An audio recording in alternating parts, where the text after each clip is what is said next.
ନମସ୍କାର ଜୟ ଜଗନ୍ନାଥ ସାଙ୍ଗମାନେ ଚାଲନ୍ତୁ ଆଜି ଶିଖିବା ମୁଗ ଚକୁଳି। ସେଥିପାଇଁ ପ୍ରଥମେ ମୁଁ ଏଠି 1 କିଲୋ ମୁଗ ନେଇଯାଇଛି। ମୁଁ ଏଠି ମୁଗଟିକୁ 6 ଘଣ୍ଟା ଆଗରୁ ପାଣିରେ ଭିଜେଇ ରଖିଥିଲି। ତାପରେ ଆମେ ତାକୁ ଭଲସେ ଧୋଇଦେବା। ଦେନ୍ ଗୋଟେ ମିଡ଼ିୟମ୍ ସାଇଜ୍ ନଡ଼ିଆ। ଦେଖନ୍ତୁ ମୁଁ ଏଠି ମୁଗଟିକୁ ଭଲ ଭାବେ ଧୋଇକି ପାଣି ଛଡ଼ା କରିକି ରଖିଦେଇଛି।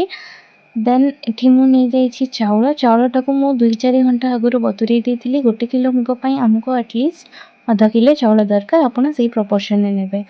ଆଉ ସେ ମିଡ଼ିୟମ୍ ସାଇଜ୍ ନଡ଼ିଆଟିକୁ ମୁଁ ଖଣ୍ଡ ଖଣ୍ଡ କରି କାଟି ଦେଇଛି ଛୋଟ ଛୋଟ ପିସ୍ରେ। ଆପଣ ଚାହିଁଲେ କୋରା ନଡ଼ିଆ ମଧ୍ୟ ୟୁଜ୍ କରିପାରିବେ।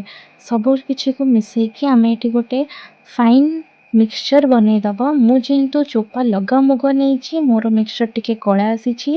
ବଟ୍ ଆପଣ ଯଦି ଚୋପା ଛଡ଼ା ମୁଗ ନେବେ ପୁରାପୁରି ହ୍ୱାଇଟ୍ କଲର୍ର ମିକ୍ସଚର୍ ଆସିବ। ଏହି ମିକ୍ସଚର୍ଟିକୁ ଲୁଣ ପକାଇ ଆଟଲିଷ୍ଟ 1 ଘଣ୍ଟା ପାଇଁ ଆମେ ଫୁଲିବା ପାଇଁ ଛାଡ଼ିଦେବା। 1 ଘଣ୍ଟା ପରେ ବ୍ୟାଟର୍ଟି ଭଲ ଭାବେ ଫୁଲିଗଲା ପରେ ତାୱାକୁ ଗ୍ୟାସ୍ରେ ବସାଇ ଆମେ ତାକୁ ଭଲ ଭାବେ ଗରମ କରି ନେବା ହାଇ ଫ୍ଲେମ୍ରେ।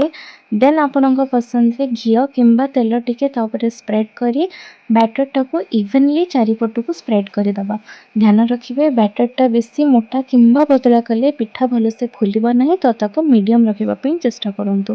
ଦେନ୍ ମୁଁ ଏଠି ପିଠାଟିକୁ ଢାଙ୍କି ଦେଇଛି 5 ମିନିଟ୍ ପାଇଁ। ଦେଖନ୍ତୁ ସାଙ୍ଗମାନେ 5 ମିନିଟ୍ ହେଇଯାଇଛି। ଏବେ ଆମେ ଲିଡ୍ଟାକୁ କାଢ଼ିଦେବା।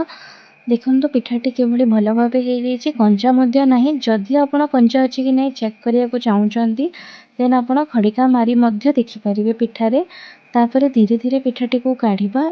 ମନେ ରଖନ୍ତୁ ମୁଗ ପିଠାକୁ ଲେଉଟାଇ ଯାଏ ନାହିଁ। ତାପରେ ଯଦି ଆପଣଙ୍କ ପିଠା ତାୱାକୁ ଷ୍ଟିକ୍ କରୁଛି ଦେନ୍ ଆମେ ଫର୍ଷ୍ଟ ଫ୍ଲେମ୍ ଟିକେ ହାଇ କରିବା। ଦେନ୍ ଆପଣଙ୍କ ପସନ୍ଦର ତେଲ କିମ୍ବା ଘିଅ ଦେଇକି ସେଟାକୁ ଆମେ କାଢ଼ିବା। ମୋର ଯେହେତୁ ଫ୍ଲେମ୍ ହାଇ କରିବାରୁ ପିଠା ଉଠିଯାଇଛି, ମୁଁ ଆଉ ଘିଅ କିମ୍ବା ତେଲ ଆଡ଼୍ କରିନାହିଁ। ଦେଖନ୍ତୁ ପିଠା କିଭଳି ଭଲ ଭାବେ ଉଠିଯାଇଛି। ହେଇଗଲା ଆପଣଙ୍କ ମୁଗ ପିଠା ରେଡ଼ି। ଆଶା କରୁଛି ଆପଣଙ୍କୁ ଭଲ ଲାଗିଥିବ। ଧନ୍ୟବାଦ। ଜୟ ଜଗନ୍ନାଥ।